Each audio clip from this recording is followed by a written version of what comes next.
Hello, everyone. It is the Unash and Dukes podcast once again as we welcome you in on our YouTube page, Unash and Dukes podcast. We encourage you to subscribe to us and listen into not only this particular episode, but all our past episodes as well. We are presented by Emel's Hideaway in First Avenue Southeast in Cedar Rapids. Emel's right across from the Lindale Mall next to the Home Depot. They are open Monday through Saturday and that is from 4 o'clock on. After that, classic local American restaurant with a fully stocked bar. They've got catering and the world famous Hawkeye, which I love. Great Rubens as well. Scott and Mark with you here today. And thanks not only to Emel's Hideaway, but also to our great sponsors, Hunt Graphic Innovations, Dr. John Woolner at Epiphany Dermatology, Council Street Northeast, Vim Ritter Sportswear in downtown Cedar Rapids, and Kurt Gustafson Agency of American Family Insurance. Kurt on Johnson Avenue Northwest in Cedar Rapids, right across from the Johnson Avenue High V. And happy Final Four weekend to you. One more basketball game on the college level, Mark, to take in before the long off season. And Michigan and UConn will go at it tonight. We have a women's champion. We also have breaking news as far as the college basketball world is concerned that does impact or not impact the state of Iowa. North Carolina has suddenly made a hire. Michael Malone, the former coach of the Denver Nuggets of the NBA, is the new coach at Chapel Hill. He will take over for Hubert Davis. There was speculation. It first started that TJ Otzelberger was the guy they were going after. And then there was a little smoke with Ben McCollum there. TJ said last week, and I give TJ a lot of credit, man of his word, said, I'm not interested in the North Carolina job. He is not. And that was not pursued any further. Then Ben McCollum's name started bantering about, Mark. Beth Getz kind of squashed that a little bit, saying that there's a contract renegotiation and extension is imminent. That, according to not only Beth Getz, John Rothstein also reporting that as well. But there will be no TJ or Ben McCollum on Tobacco Road. Well, according to reports today, it was a little bit more than smoke with Ben McCollum. Matt Norlander from CBS Sports reporting that North Carolina invited or wanted to invite Ben McCollum for an interview yesterday on Easter Sunday. And McCollum turned that opportunity down. Scott Drew from Baylor also rumored to have entertained the same thought. Now Malone, he's an NBA champion, but twice fired in the NBA, hasn't been in the college ranks in 25 years, is the new North Carolina coach. But this move by McCollum, a decision that he apparently had to make and told North Carolina, no, I'm not interested. I think it's significant because, what if he had said, yeah, I'll interview for the North Carolina job. All the love that he has built in one short year with the Iowa Hawkeye fans might have not gone out the window, but the window was cracked a little bit on that. And how can he go hard at Jaden Kuhn, who opened his recruitment from Creighton and went after him hard, and Kuhn commits, and then the next day McCollum said, well, I might take a look at this North Carolina job. I appreciate McCollum for saying no, that he wanted to stay at Iowa. That's a tough thing to do. And you're talking about one of the blue bloods in college basketball. And to turn that down to stay at Iowa, it says a lot more than anything McCollum can ever say, I think. His gesture says a lot to me. Whether he would have been out for the job, I don't know. Yeah, I don't either. If success continues, though, for both Iowa and Iowa State, this is not going to be the last time that Ben McCollum's name and TJ Otzelberger's name is going to be bantered about. Um, I guess if you're a Cyclone or a Hawkeye, you're hoping for that because that means that your teams are continuing to win at this point. And, you know, that's all good, well and good until somebody comes with what do they say, Mark? An offer you can't refuse. Yeah. Well, it's flattery for your program and for your coach that people are interested. No question about it. But somewhere along the line, Matt Campbell said he has the culture at Iowa State and he was going to be a coach for a long, long time, and he was. But an offer came along and he went to Penn State, and this is what a lot of coaches do. They do. And I don't think it was a leverage situation for both TJ and Ben. Um, what Ben did, obviously, with the Hawks deserves to be, applauded and to be, extended with a contract. And same maybe for TJ Otzelberger as well. Even though I think Cyclone fans were a little bit disappointed with how things ended, not getting to the Elite Eight this year. It's still TJ's doing great things in Ames. College basketball in this state is in really good hands with Henderson at Drake, Kyle Green at UNI, and TJ and Ben. Now, if we can just all play. No, don't get started. Don't get started on that. I wasn't going to start. Well, we'll see. Kyle Green hasn't coached a game. I mean, we'll see what he does, but certainly with McCollum and Otzelberger in particular, and McCollum a 1 year sample size, I agree. Yeah. That's off the court news. On the court, national championship Monday night. It will be the Big Ten's Michigan Wolverines against the Big East's UConn Huskies, as that will be your matchup for the 2026 season and the 2025-2026 season in the national championship. UConn beating Illinois. Had a great start to that game. Never let the Illini got close a couple of times, but every time UConn needed a bucket, needed something, they came through. And then Michigan, man alive. Everyone thought that was a national championship game. I guess the question is, Mark, can Michigan have an encore to that? They shot it really, really well and played awfully well. Played great defense, did a lot of things. They made an Arizona team look pedestrian on Saturday night. And that's an Arizona team that nobody made look pedestrian throughout the year. And that's how good Michigan is without one of their players in their regular rotation. Think about that too. But guys have stepped up all over for the Wolverines. They really have, and it's been so impressive. I think over 90 points every tournament game, and you mentioned not playing without Longenborg for all but 5 minutes of the first half, and doing what Michigan did. Very impressive. And now the question is, will the Big Ten Player of the Year, how much will he be available tonight? And Solo Ball from Connecticut, what's his injury like? Michigan proved in the Arizona game that it can survive without arguably its best player. But I'm here to, Michigan's favored by 7 or 8 points. And this is one game, and this is 40 minutes, and there's no carryovers from the last game. One game, 40 minutes. Anything can happen and has happened. I would have to favor Michigan, but Dan Hurley, like him or not, he could win his third championship in 4 years. This is as close to a dynasty as there has been for a while, especially if Connecticut wins it. Caravan can become the third player in NCAA history to win three.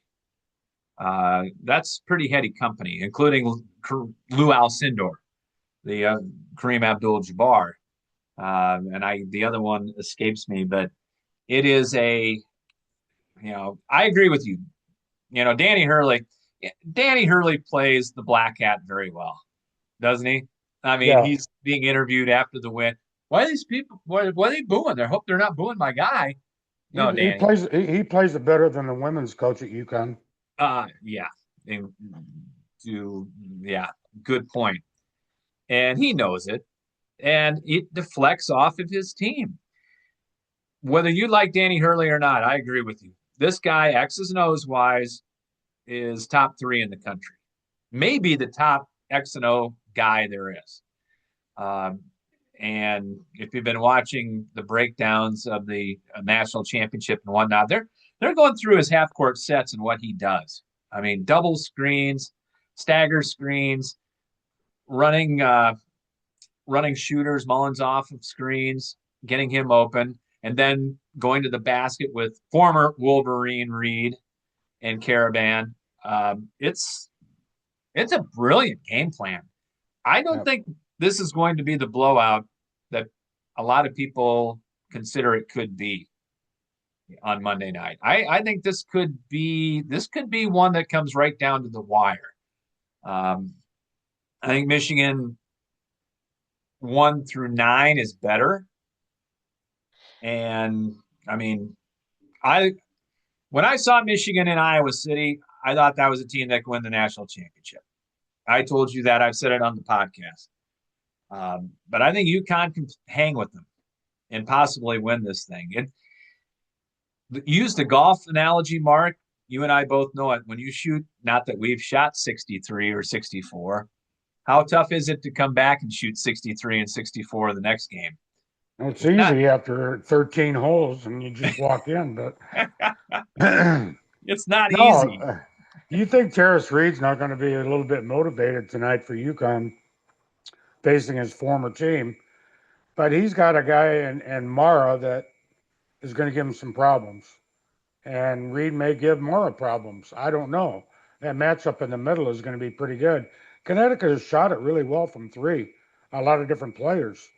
And that's an interesting thing to watch too. But you just wonder if Michigan can put it together one last time. Hurley's a really, really good coach, obviously. And I agree. I don't think it's going to be as, a blowout by any means. I mean, maybe Connecticut maybe shouldn't be in this national championship game anyway after being down 19 against Duke and that last second shot. That freshman guard from Indiana is playing pretty good too for Connecticut. So I'm looking forward to it. I think it's going to be a good game and maybe more competitive than people think. Halen Mullins is the guy you talk about. Yeah. Last year's Mr. Basketball, prestigious Mr. Basketball in Indiana. Uh, they don't let Mr. Basketballs in Indiana get out of the state borders too often, and when they do, they usually go south to Kentucky, and that really irritates the Hoosiers. Yeah. This one going to UConn though is crazy, crazy. So he's a good player too. I mean, this kid can go inside, attack the basket. He can shoot the 3, and boy, that big stage didn't bother him at all. But he's played in front of 19,000 in the Indiana State playoffs at whatever the heck they're calling the field house in Indianapolis these days. So, hey, add a few more people, put it in a dome, no problem. I thought it was very interesting. Michigan, throughout the year, would shoot baskets at the big house in anticipation of this game, playing in a football stadium.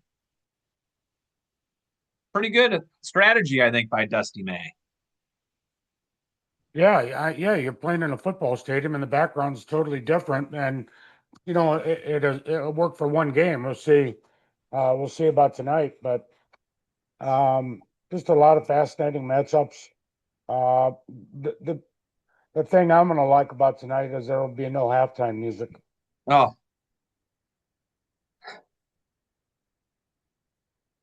What was that?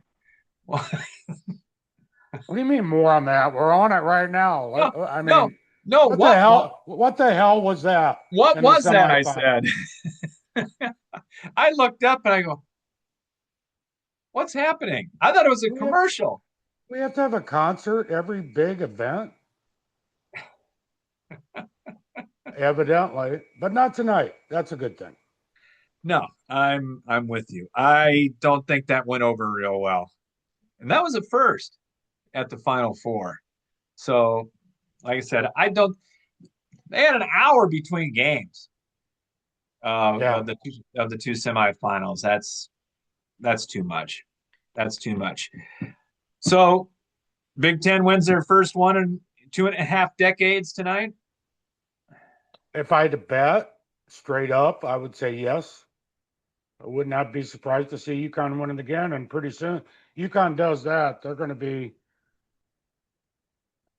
the hatred for UConn will be ratcheted up, I think, because nobody likes you. You know that from being a Chiefs fan. Nobody likes a winner, Nope. a constant winner. That's why people hated the Chiefs and maybe still do. They will hate Connecticut if Connecticut wins tonight. First two Super Bowls were fine and fuzzy, and then everybody hates you. I put it on a tee for you, didn't I? Yes, yes, you did. Yes, you did. I think Michigan wins, but I don't think it's going to be easy. I think it's going to be. I think it's going to be 7, 8, 9 points right in there. Right about the spread. Yeah, Yeah. I think that's what's going to end up. That's the men's story. We have a women's national champion. I got it right. I didn't. I didn't win the ESPN National Women's Bracket. UCLA dominating performance in the Final Four times two as they absolutely wiped out Don Staley's South Carolina Gamecocks on Sunday afternoon. I mean, um, that thing was over shortly into 5, 6 minutes into the ball game. No, the margin wasn't great, but you could see South Carolina was really, really having struggles against the UCLA length, uh, their height, and their athleticism. A UCLA team with all those seniors, with several transfers, you don't get a team with that much maturity and that much veteran talent too often. That's why I picked them, and I think that's absolutely why they won the national championship. Get ready It turned for out the get ready for the 30 for 30 on the Big Ten Network and how great they are in about 5, 10 years. that turned out good for you and anybody that picked UCLA. I wasn't one of them. Uh, but they convinced me. I mean, that was the game against Texas. Texas was scoring a ton of points and limited Texas to 44 in the semifinals. And then South Carolina was averaging 86, and UCLA limited the Gamecocks to 51. So the defense, I think, was really stood out in the last two games for UCLA. And it was a lot of seniors. I Coach built this team basically on the bulk of them have been in the program 2 or 3 years. A couple of significant players were seniors, but they had transferred from I think Washington and somewhere else. But um, uh, there's significant players like Betts and Kiki Rice. I know Beth started at Stanford, but she had been at UCLA for 3 years. 3 years is a long time to be together, and I think that really helped UCLA, and I should have known that, but I didn't.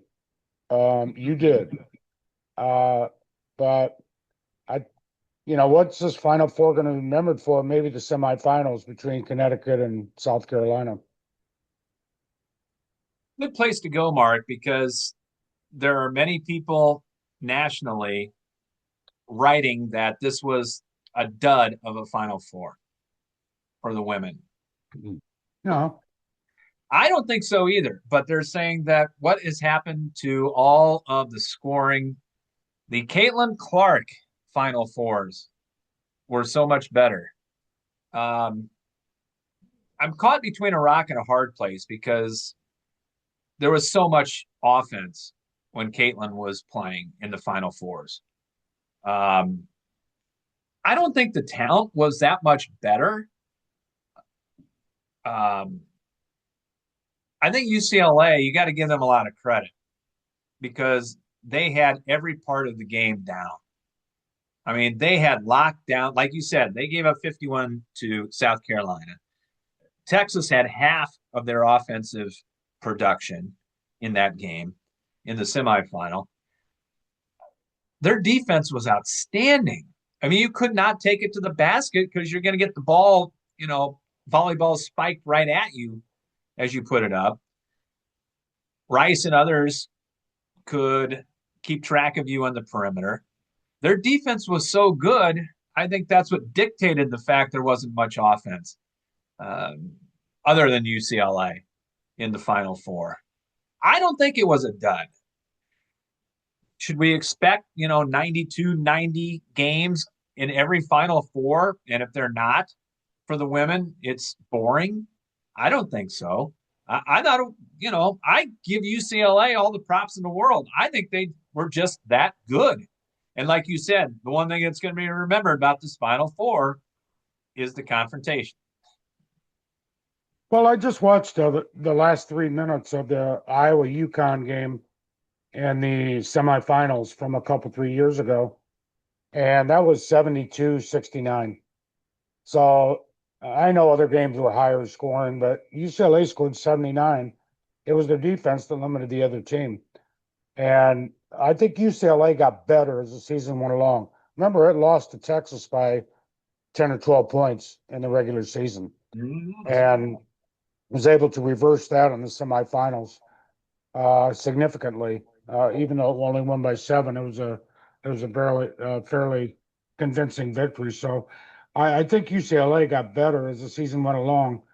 In terms of the Staley and Oriema, what do you call it? The dust up? I don't know, but I thought Oriema came off as a sore loser. I still think he came off as a sore loser and maybe getting to be a tired old man. I don't know. I should know.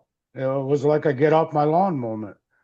But I thought Dawn Staley, while she chirped back at Oriema, she could have escalated that thing even more, and she didn't do that in the post game and whatnot. And Oriema just invented things. He talked about no handshake before the game. Well, as the teams came on the court, Staley went through the line and shook everybody's hand on the staff. Oriema was referring to just before tip-off. Yeah. And Staley either stiffed him or, just, she was busy trying to prepare her team. I don't know.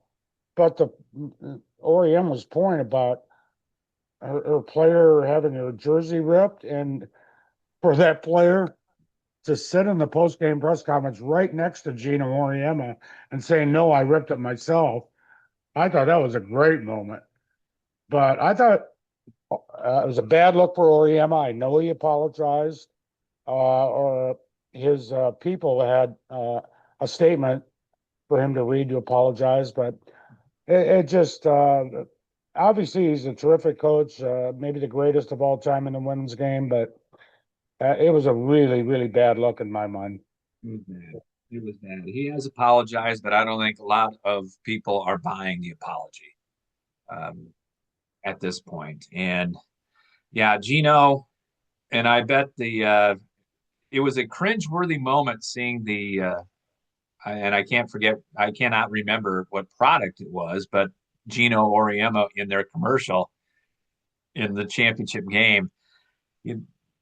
Those people were just cringing, I think, at this point. But hey, that's the way it goes. And Gino is still he's still on the Mount Rushmore of coaches. I hate using that term, but he is. But he was wrong. He was wrong, and he had like you said, his grumpy old man moment, and hopefully he learned from it and can move on. We are presented by Emil's Hideaway, First Avenue Southeast in Cedar Rapids. Thanks to them, right across from the Lindale Mall, next to the Home Depot. Mark, impressions of basketball before we get to the news that's going to come out next week or very soon. It sounds like, anyway, reported by several different sources. I'm going to say this. I think it is time for basketball to reevaluate itself. Watching the tournament for the last month, men's and women's, before that, even watching the girls and boys high school state tournaments. I think we need to take a look at how this game is officiated. And I had a conversation with my oldest son yesterday, and we both agreed there is now more contact on the perimeter in basketball than there is between a wide receiver and a defensive back in football. I'm not sure that's the way James Naismith was thinking when he wrote up the rules. I've talked to several high school officials. I've talked to a couple of college officials, very good college officials, and I've asked them point blank, is it getting too physical? And every one of them to a person gave the same response. People are paying to see players play. I think it's getting too much myself. And then when they go to the basket, there's a touch foul or somebody olays somebody and it's still called at that point. But two hands, I mean, grabbing, look at rebounding tonight. I mean, there are some times when a guy just grabbed the shoulder and pulled a guy down and it's not being called anymore. I think something needs to be done about basketball. What needs to be done? Clean it up. You want a free throw shooting contest then? Well, there are other ways to do it too. Other ways to do it. I think shrink the lane. Go back to the old lane. How's that? Or I know at one point they wanted to go to the trapezoid shaped lane. International ball had that at one point. I just my observation. No, I think, your point's well taken. I don't know. The officiating from one crew to another is not consistent, and nor will it ever be, because two people look at things differently. Crews of three look at things differently, and teams play differently. So every game's kind of different, but I think there has been a proliferation of physicality. A lot of it is that players are bigger, faster, stronger each and every year. And, I think the high ball screen is really something that officials, I don't think it's called consistent enough. We see it, with the legal screens. Everybody runs it. Iowa runs it. Iowa State runs it. That high ball screen where sometimes you see, the offensive team called for a foul. I think that's really, it's a tough call to make for an official in particular, but maybe that needs to be a point of emphasis. But no question, it's more physical. But the other hand, like I said, you want a free throw shooting contest. I don't want that. No, nobody does. And I'm not getting on the officials. It's just how it's interpreted. Yeah. That is the way the rules, I guess, are now. And it's tough. Like you said, they're bigger, faster, stronger. Even in the women's game, bigger, faster, stronger. Yep. It seemed like when I see somebody get grabbed and it's not a foul, it bothers me. I don't know. We'll see. We'll see. Or let football play a little bit more. Well, it's hard for 3 men or women to watch 10 men or women, isn't it? At the same time. Absolutely. Yeah. They all have their jobs, but it's hard to watch 10 at one, three people to watch 10 people at the same time. Yeah. All right, Mark, plenty of people coming out with this. Yahoo Sports was the first. Men's and women's NCAA basketball tournament reportedly will be expanded next year from 68 to 76. Hallelujah. We get to see Indiana into the NCAA tournament and others of that ilk of the 7-13, 8-12 conference varieties. You have, I would be one of them. You have a lot of people saying, okay, this is going to help the Belmonts of the world. It's going to help. Exactly. I've heard this before, Mark. It's not going to. This is going to be this is going to be putting these small, little, insignificant conferences in two more 16 versus 16 games.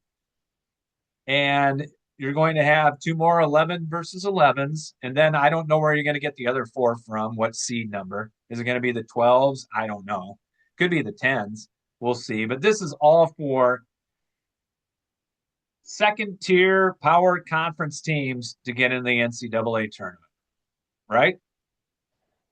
For what reason? I mean, Exactly. it's already too many. 68 is too many. I said it from the start, and I still believe it. And more, and we talked about this on a previous show.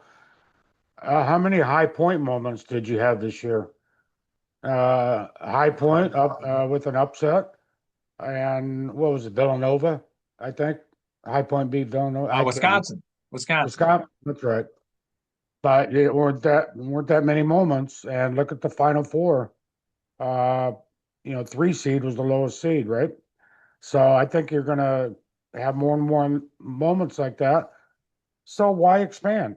Why the purpose? I'd much rather see maybe a 64 team turn. It's never going to go back. I know that. I'd rather see a 64 team tournament and the mid majors have their own. And maybe they wouldn't be satisfied with that. Maybe, the consistent, really strong mid majors wouldn't like that, but nothing lasts forever. And I'd almost like to see that better than expansion of the big tournament because for what reason? I really don't know. For what reason? To save jobs of guys that are around 500 in their conference a lot, I guess. They aren't being saved now. No, exactly right. If you go 7-13, 8-12, but you schedule 10 cupcakes, I mean, there's your 17 wins, and suddenly you're on the bubble at 17-14 or whatever the case may be. You tell me a team like that deserves to go to the NCAA tournament? Um, that's your 5-7 team getting to go to a bowl game because the 6-6 teams don't want to go to the bowl games. I think you can compare those a little bit. Who wants it? Who wants to go to 76? TV Is, networks. is it the fans? I would say that's maybe 50-50 at best. To the coaches, I'm not so sure about that. Just to have an NCAA tournament qualifier on your resume. West Virginia won the crown, and they're perfectly happy last night. I watched that game. They were thrilled. They were beyond thrilled. Um, there's only one team going to win the NCAA tournament. High Point had its moment this year, but you're going to quickly forget about them. And that's going to be the same as if you expand. Same way the college football playoffs. Crown had half its field was under 500. Yeah, good games. They were good games, but they were under 500. I Yeah, mean, the Crown was created to, fill TV time and make money for them yeah, and the sponsorships and for the kids, to be honest with you, because yeah. it's And got I know. NIL tie-ins. Um, again, I asked Mike DeCourcy, who's retiring, and what a career he had. Friend of the show, friend of the podcast, and I will never forget that, Mark. He struck me down immediately. No, mid majors do not want to have their own tournament. They want to be with the big boys. Um, it would be interesting again if I get a mulligan and get to ask that in 5 years. If this Yeah, continues, if the number ones and twos continue to dominate like they are, and we're not getting those, the moments that they sing about at the end tonight. We'll see. I think it's something to be looked at down the road. Now with the NIL and portal, the mid majors, and I love them as much as anybody. There's so many great stories. They're becoming the minor leagues of college basketball. Yeah, just look.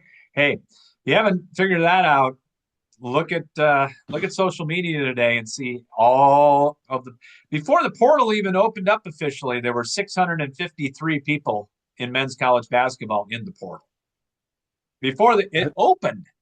Yeah, the men open tomorrow. I think the women, I think, have about 1,000 Yeah, today, including an Iowa basketball player. But um, yeah, uh, that's the thing about mid majors these days, and I don't think expansion of the tournament is going to help. no. You might get Belmont in there this year at whatever they ended up 28-5 or something like that. But you're going to get seven other power teams in there. You would have had Auburn, you would have had Indiana, you would have had West Virginia. You probably would have had Tulsa.